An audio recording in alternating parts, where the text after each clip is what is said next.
ಪ್ರೀತಿಯ ಆತ್ಮೀಯ ಬಂಧುಗಳೇ, ಹೇಗಿದ್ದೀರಾ? ಸಣ್ಣವರಿರುವಾಗ ಅಂದರೆ ಶಾಲಾ ಕಾಲೇಜು ದಿನಗಳಲ್ಲಿ ಈ ಕಂಠಪಾಠ ಅಥವಾ ಬಾಯಿಪಾಠ ಅಂತ ಹೇಳ್ತಾ ಇದ್ವಲ್ಲ, ಅದೆಲ್ಲ ಮಾಡೋದು ಸಾಮಾನ್ಯ ಆಗಿತ್ತು. ಅಂದರೆ ಈ ಕೆಲವು ಸ್ಪರ್ಧೆಗಳಲ್ಲಿ ಭಾಗವಹಿಸೋಕ್ಕೆ, ಭಗವದ್ಗೀತೆ ಸ್ಪರ್ಧೆ ಅಂದಾಗ ನೀವು ಆ ಶ್ಲೋಕಗಳನ್ನೆಲ್ಲ ಕಂಠಪಾಠ ಮಾಡಲೇಬೇಕು. ಅಥವಾ ಭಾಷಣ ಸ್ಪರ್ಧೆಗಳಲ್ಲಿ ಭಾಗವಹಿಸಬೇಕು ಅಂದಾಗ ಆ ವಿಷಯವನ್ನು ಬರ್ಕೊಂಡು ಕಂಠಪಾಠ ಮಾಡ್ತಿದ್ವಿ. ಆದರೆ ಈಗ ಈ ವಯಸ್ಸಲ್ಲಿ ಕಂಠಪಾಠ ಸ್ವಲ್ಪ ಕಷ್ಟ ಆಗತ್ತೆ, ಮರ್ತು ಹೋಗ್ತೀವಿ. ಯಾಕಂದರೆ ನಮ್ಮ ತಲೆ ಒಂದು ಎಲ್ಲ ದಿಕ್ಕುಗಳಲ್ಲಿ ಅಥವಾ ಎಲ್ಲ ವಿಷಯಗಳಲ್ಲಿ ಓಡಾಡ್ತಿರತ್ತೆ. ನಮಗೆ ಒಂದೇ ವಿಷಯದ ಬಗ್ಗೆ ಅತಿಯಾದ ಗಮನ ಕೊಡೋಕ್ಕೆ ಕಷ್ಟ ಆಗತ್ತೆ. ಹಾಗಾಗಿ ಕಂಠಪಾಠ ಸ್ವಲ್ಪ ಕಷ್ಟ ಆಗತ್ತೆ. ಪ್ರಯತ್ನ ಪಟ್ಟರೆ, ತುಂಬ ಪ್ರಯತ್ನ ಪಟ್ಟರೆ ಆಗಬಹುದೇನೋ. ಆದರೆ ಒಂದು ಹಾಡನ್ನು ಈಗೇನಾಗತ್ತೆ, ಕಲಿತು 6 ತಿಂಗಳಾದರೆ ಆ ಹಾಡು ಸಾಹಿತ್ಯವನ್ನು ನಮಗೆ ಬಾಯಲ್ಲಿ ಹೇಳೋಕ್ಕೆ ಕಷ್ಟ ಆಗಿಬಿಡತ್ತೆ. ಕೈಯಲ್ಲಿ ಪುಸ್ತಕ ಇಟ್ಕೊಂಡು ಹೇಳ್ತೀವಿ ನಾವು. ಈ ಕಂಠಪಾಠ ಅಥವಾ ಹೇಗೆ ನಾವು ಕಂಠಪಾಠ ಮಾಡಿ ಅದನ್ನು ನಮ್ಮ ಮನಸ್ಸಲ್ಲಿ ಇಟ್ಕೋತೀವಿ ಅನ್ನೋದಕ್ಕೆ ನಾನೊಂದು ಉದಾಹರಣೆ ಅಷ್ಟೇ ಹೇಳಿದೆ. ಭಗವದ್ಗೀತೆ, ಭಾಷಣ ಇದೆಲ್ಲ ನಾವು ಮಾಡ್ತಾ ಇದ್ವಿ ಅಂತ. ಆದರೆ ನಾನು ನನ್ನ ಮಗನ್ನ ಇಲ್ಲಿ ಕೂರಿಸ್ಕೊಂಡಿದ್ದೀನಿ ಇವತ್ತು. ಯಾಕೆ ಅಂದರೆ ಅವನು ಒಂದು ಚಿಕ್ಕವನಿರುವಾಗಿಂದ ಅವನಿಗೆ ಹಾಡು ಇಂಟ್ರೆಸ್ಟು ಅಂತ ನಿಮಗೆ ಮೊದಲೇ ನಾನು ಹೇಳಿದ್ದೀನಿ. ಅವನ ಪಾಡಿಗೆ ಅವನು ಒಂದು ಕ್ಯಾಸೆಟ್, ಕಾಲದಲ್ಲಿ ಕ್ಯಾಸೆಟ್ ಹಾಕ್ಕೊಂಡು ಕೇಳೋನು. ಅವನ ಪಾಡಿಗೆ ಅವನು ಕೇಳ್ತಾ ಇದ್ದ. ಅವನ ರೂಮಲ್ಲೇ ಅದು ಇಟ್ಕೊಂಡಿದ್ದ ಮ್ಯೂಸಿಕ್ ಸಿಸ್ಟಮನ್ನು ಕೇಳಿಸ್ಕೊತಾ ಇದ್ದ. ಹಾಗೆ ಅದನ್ನು ಕೇಳಿನೇ ಅವನಿಗೆಲ್ಲ ಬಾಯ್ಪಾಠ ಬಂದುಬಿಟ್ಟಿತ್ತು. ನಮಗೆ ಗೊತ್ತಿಲ್ಲ, ನಮಗೆ ಒಂದು ಸೆಂಟೆನ್ಸು ನಮ್ಗೆ ಗೊತ್ತಾಗಲ್ಲ, ನೆನಪೂ ಇಲ್ಲ, ಗೊತ್ತೂ ಆಗಲ್ಲ. ಹೀಗೆ ಒಂದಿನ ಸುಮಾರು 18-20 ವರ್ಷದ ಹಿಂದೆ ಅವನು ಕ್ಯಾಸೆಟ್ ಕೇಳಿ ಕಲ್ತಿರೋದನ್ನು ಆಗಾಗ ಅವನಷ್ಟಕ್ಕೆ ಅವನು ಹೇಳ್ಕೊತಾ ಇದ್ದ. ಒಂದ್ಸಲ ನಾವು ಕೇಳಿದ್ವಿ ಅವನ ಹತ್ರ. ಆಗ ಅವನದನ್ನು ಪೂರ್ತಿಯಾಗಿ ಹೇಳ್ದ. ನಮಗೂ ಅದು ಕರೆಕ್ಟಾ, ಸರಿಯಾಗಿದೆಯಾ, ತಪ್ಪಾಗಿದೆಯಾ ಅನ್ನೋಕ್ಕೆ ನಮಗೂ ಅದು ಬರಲ್ಲ. ಹಾಗಾಗಿ ಸುಮ್ಮನೆ ಇದ್ವಿ. ಯಾಕೋ ಮೊನ್ನೆ ಕೂತ್ಕೊಂಡು ಅವನದನ್ನೇನು 2 ಲೈನ್ ಹೇಳೋ ಥರ ಕೇಳಿಸ್ತು ಅಂತ ನಾನು ಅವನ ಹತ್ರ ಅದು ಯಾವ್ದು ಹೇಳ್ತಾ ಇದೆಯಾ ನೀನು, ಪುನಃ ಹೇಳು ಅಂತ ಹೇಳಿದಾಗ ಅವನು ಇಡೀ ಶ್ಲೋಕ ಹೇಳಿ ತೋರಿಸ್ದ. ಅದು ಏನು ಅಂತ ಗೂಗಲಲ್ಲಿ ನಾನು ಹುಡುಕಿ ತೆಗಿಯೋಕ್ಕೆ ನನಗೆ ಸುಮಾರು 1-1.5 ಗಂಟೆ ಬೇಕಾಯಿತು. ನನಗೆ ಅದ್ರ ಬಗ್ಗೆ ಏನೂ ಗೊತ್ತಿಲ್ಲ. ಆಮೇಲೆ ಹುಡುಕಿ ತೆಗೆದೆ ನಾನು. ಅದು ಶ್ರೀ ದುರ್ಗಾ ಅಷ್ಟೋತ್ತರ ಶತನಾಮ ಸ್ತೋತ್ರಂ ಅಂತ. ಅದನ್ನು ಅವನು ಅಷ್ಟು ಕರೆಕ್ಟಾಗಿ ಹೇಳ್ತಾ ಇದ್ದ. ಅವನ ಉಚ್ಚಾರಣೆ ನಿಮ್ಮೆಲ್ಲರಷ್ಟು ಕ್ಲಿಯರ್ ಇಲ್ಲದೆ ಇರೋ ಕಾರಣ ಅವನು ಹೇಳೋದು ಹೇಗೆ ಹೇಳ್ತಾನೆ ಅನ್ನೋದನ್ನು ನಾನು ಪಕ್ಕದಲ್ಲಿ ಆ ಶ್ಲೋಕನೂ ಹಾಕ್ತೀನಿ. ಅವನು ಆ ಕ್ಯಾಸೆಟ್ ಕೇಳಿ ಕಲ್ತಿರೋದು, ಆ ಕ್ಯಾಸೆಟಲ್ಲಿ ಹೇಗೆ ಅವನಿಗೆ ಕೇಳಿಸ್ತಾ ಇತ್ತು ಅದನ್ನು ಅವನು ಕಲ್ತಿದ್ದಾನೆ. ಅದನ್ನು ನಿಮ್ಮ ಮುಂದೆ ಹೇಳಿ ತೋರಿಸೋಣ. ಅವನು ಫುಲ್ ಹೇಳ್ತಿದ್ದಾನೆ. ಈಗ ಕ್ಯಾಸೆಟ್ ಕಾಲನೂ ಅಲ್ಲ, ಕ್ಯಾಸೆಟ್ ಇಲ್ಲ, ಯಾವುದೂ ಇಲ್ಲ. ಆದರೆ ಅವನ ಬ್ರೈನಲ್ಲಿ ರಿಜಿಸ್ಟರ್ ಆಗಿರುವಂತಹ, ರೆಕಾರ್ಡ್ ಆಗಿರುವಂಥದ್ದನ್ನು ಅವನು ಹೇಳಿ ತೋರಿಸ್ತಾ ಇದ್ದಾನೆ. ಅದನ್ನು ತೋರಿಸೋಣ. ಎಷ್ಟು ವಿಷಯಗಳಲ್ಲಿ ಮಕ್ಕಳಿಗೆ ಅದು ಹೇಗೆ ಗೊತ್ತಿರುತ್ತೆ ಅಥವಾ ಹೇಗೆ ರೆಕಾರ್ಡ್ ಆಗತ್ತೆ ಅನ್ನೋದಕ್ಕೆ ಒಂದು ಉದಾಹರಣೆ ಅಂತ ನಾನು ನಿಮಗೆ ತೋರಿಸ್ತಾ ಇದ್ದೀನಿ. ಅವನ ಕೈಯಲ್ಲೇ ಈಗ ಹೇಳಿಸ್ತೀನಿ, ಕೇಳಿ. ಶ್ರೀ ದುರ್ಗಾ ಅಷ್ಟೋತ್ತರ ಶತನಾಮ ಸ್ತೋತ್ರಂ ಅಂತ ಅವನ ಕೈಯಲ್ಲಿ ಹೇಳಿಸ್ತೀನಿ.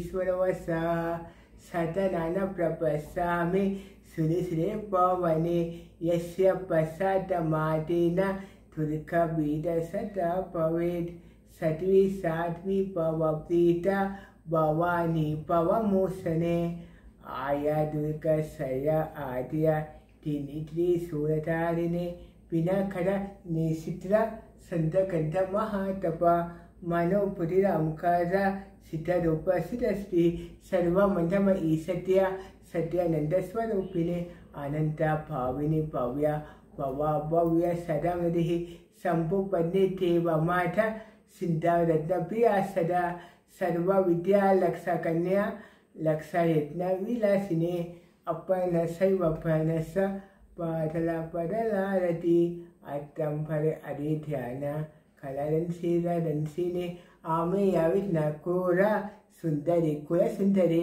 ವನ ತುಕ ಸಮತಂಖಿ ಮನೆ ಮನೆ ಪೋಷಿತ ಪಾಮಹಿ ಮಾಹೇಶ್ವರಿ ಸೈಂಠಿ ಕೌಮಾರಿ ವೈಷ್ಣವಿ ತಥಾ ಸಾಮುಂತ ಶೈವ ಪಾರಾಹಿ ಲಕ್ಷ್ಮೀ ಸ ಪುಸ್ತಕತಿ ವಿಮಲೋದಸಿ ನಿತ್ಯಾನ ತಿಯ ಸತ್ಯ ಸಮರ್ಪಪ ವಹುಲ ಪ್ರೇಮ ಸರ್ವ ವಾಹನ ನಿಸಂಗ ಬಸಂಗ ಅಲನೆ ಮಹಿಷಾಸುರ ಮರ್ದಿನೆ ಮಧುಕೈಟಪ ಅಂಕೇಶ ಸಂತ ಮುಂತ ವಿಲಾಸಿನಿ ಸರ್ವ ಸುರ ವಿನಾಶ सर्वदानवपाविने सर्वशास्त्रम ईविद्या तथा सर्वसुधारिणे आणि या देवी लोकेषु पार्वती पाने सुरम साया हयं प्रश्नं नीमसा सतोपानं तथा शान्ति लविमुरिं सरस्वती कुमारी पूषरी त्वस पादति विश्वेश्वरी पूषया पत्या पति नमस्रसिकं तस्य सिद्धि पवितीवि सर्वैश्वरवैप्यपि रासलोला सदां यान्ति रासस्यम् अवाभूयम् कुरुसनरत्तका कुङ्कुमेन स्थूलकपूरमधुतैना विलीनं विधिना विविद्यो भविष्यता दयदा कुमारिणे इति श्री दुःखदेवी शरणानस्तुतिं ಸಂಪೂರ್ಣಂ. ಈ ರೀತಿಯಾಗಿ ಅವನದ್ದೇ ಆದ ರೀತಿಯಲ್ಲಿ ಅವನಿಗೆ ಎಷ್ಟು ಸ್ಪಷ್ಟತೆ ಅವನಿಗಾಗತ್ತೋ ಆ ರೀತಿಯಾಗಿ ಹೇಳ್ತಾನೆ. ಅದರಲ್ಲಿ ಅನೇಕ ತಪ್ಪುಗಳು ಇರ್ಬೋದು, ಇದ್ರೆ ಖಂಡಿತ ಕ್ಷಮಿಸಿ ಅವನನ್ನು. ಅದು ಯಾರು ಹೇಳಿಕೊಟ್ಟು ಅವನು ಕಲ್ತಿದ್ದಲ್ಲ, ಅವನ ಪಾಡಿಗೆ ಅವನು ಕಲ್ತಿರೋದು ಕೇಳಿಕೊಂಡು. ಅದು 18-20 ವರ್ಷಗಳ ಹಿಂದೆ. ಹಾಗಾಗಿ ಅದರಲ್ಲಿ ಎಷ್ಟು ಸರಿ ಇದೆ ಎಷ್ಟು ತಪ್ಪಿದೆ ಅನ್ನೋದು ಗೊತ್ತಾಗಲ್ಲ. ನಾನು ಅದನ್ನು ಗೂಗಲಲ್ಲಿ ಕಂಪೇರ್ ಮಾಡಿದಾಗ ಮಧ್ಯದಲ್ಲಿ ಒಂದು ಶ್ಲೋಕ ಸ್ವಲ್ಪ ಬೇರೆ ಥರ ಹೇಳ್ತಾನೆ ಅವನು. ಆದರೆ ಅದನ್ನೇ ಹೇಳೋ ಕಾರಣ ಅದು ಮೋಸ್ಟ್ಲಿ ಆ ಕ್ಯಾಸೆಟಲ್ಲಿ ಇದ್ದಿರಬಹುದು, ನನಗೂ ಗೊತ್ತಿಲ್ಲ. ಯಾಕಂದರೆ ಈಗ ಕ್ಯಾಸೆಟ್ ಕೇಳೋಕ್ಕೂ ನಿಮಗೆ ಯಾವುದ್ರಲ್ಲೂ ಕ್ಯಾಸೆಟ್ ಕೇಳೋ ಹಾಗೆ ಇಲ್ವಲ್ಲ, ಹಾಗಾಗಿ ಸಿಕ್ಕಿಲ್ಲ ಅದು. ಆದರೆ ಅವನ ಪ್ರಯತ್ನವನ್ನು ಮಾಡಿದಾನೆ. ಅವನ ಆ ಮೆಮರಿ ಅನ್ನೋದು, ನೆನಪಿನ ಶಕ್ತಿ ಎಷ್ಟಿದೆ ಅಂದರೆ ಅವನಿಗೆ ಸೌಂದರ್ಯ ಲಹರಿನೂ 100 ಶ್ಲೋಕಗಳು ಅವನಿಗೆ ಬರುತ್ತೆ. ನಾನು ಹೇಳೋದನ್ನು, ನಾನು ಅಡುಗೆ ಮಾಡ್ತಾ ಹಾಡೋದನ್ನು ಅವನು ಕೇಳಿಸ್ಕೊಂಡು ಅವನು ಎಲ್ಲ ಶ್ಲೋಕಗಳನ್ನು ಕಲ್ತಿದ್ದಾನೆ. ಅದು ಒಂದು 15 ವರ್ಷಗಳ ಹಿಂದೆ. ನನಗೀಗ ಎಲ್ಲ ಶ್ಲೋಕಗಳು ಸುಮಾರು ಮರ್ತು ಹೋಗ್ತಾ ಇದೆ. ಮೊದಲಿನ ಕೆಲವು ಶ್ಲೋಕಗಳು ನೆನಪಿದೆ, 50ರ ನಂತರದ ಶ್ಲೋಕಗಳನ್ನು ನಾನು ಮರ್ತಿದ್ದೀನಿ. ಆದರೆ ಅವನಿಗೆ ಎಲ್ಲ ಶ್ಲೋಕಗಳು ನೆನಪಿದೆ. ಅವನು ತುಂಬ ನೀಟಾಗಿ ಹೇಳ್ತಾನೆ ಅದನ್ನು.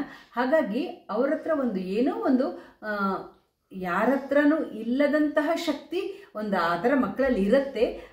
ಅದನ್ನು ಯಾವ ರೀತಿ ನಾವು ಉಪಯೋಗಿಸ್ಕೋಬೇಕು, ಯಾವ ಥರದಲ್ಲಿ ಅದನ್ನು ನಾವು ಬಳಸ್ಕೊಂಡು ನಮ್ಮ ದಿನನಿತ್ಯಕ್ಕೆ ಉಪಯೋಗಿಸ್ಕೊಳ್ಬೋದು ಅನ್ನೋದು ನಾವು ಪ್ರಯತ್ನ ಮಾಡಬೇಕಷ್ಟೇ.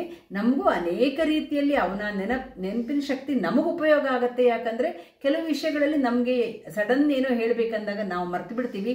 ಅವನನ್ನು ಕೇಳಿದಾಗ ಅವನ ಡೇಟನ್ನಾಗಿರ್ಬೋದು, ಡೇಯನ್ನಾಗಿರಬಹುದು, ಅಥವಾ ಡಾಕ್ಟರ್ಗಳ ಹೆಸರುಗಳನ್ನಾಗಿರಬಹುದು, ಅಥವಾ ಆಸ್ಪತ್ರೆ ಹೆಸರುಗಳಾಗಿರ್ಬೋದು, ಅವನು ತುಂಬ ಪಕ್ಕ ಹೇಳ್ತಾನೆ. ನಾವೆಲ್ಲ ಮರ್ತು ಬಿಟ್ಟಿರ್ತೀವಿ. ಆ ಥರ ಅದನ್ನು ಒಂದು ನಿಮಗೆ ತಿಳಿಸೋ ಪ್ರಯತ್ನ ಮಾಡಿದ್ದೀನಿ. ಅವನ ಕೈಯಲ್ಲಿ ಆಗೋದನ್ನು ಅವನು ಹೇಳಿದ್ದಾನೆ.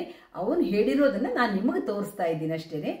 ಹಾಗೆ ನಿಮ್ಮೆಲ್ಲರ ಆಶೀರ್ವಾದ ಅವನ ಮೇಲೂ ಇರಲಿ, ಹಾಗೆ ನಮ್ಮೆಲ್ಲರ ಮೇಲೆ, ನಿಮ್ಮೆಲ್ಲರ ಮೇಲೆ ರಾಯರ ಆಶೀರ್ವಾದ ಸದಾ ಇರಲಿ ಅಂತ ಪ್ರಾರ್ಥಿಸ್ತಾ ಸಿಗೋಣ ಮುಂದಿನ ವಿಡಿಯೋದಲ್ಲಿ.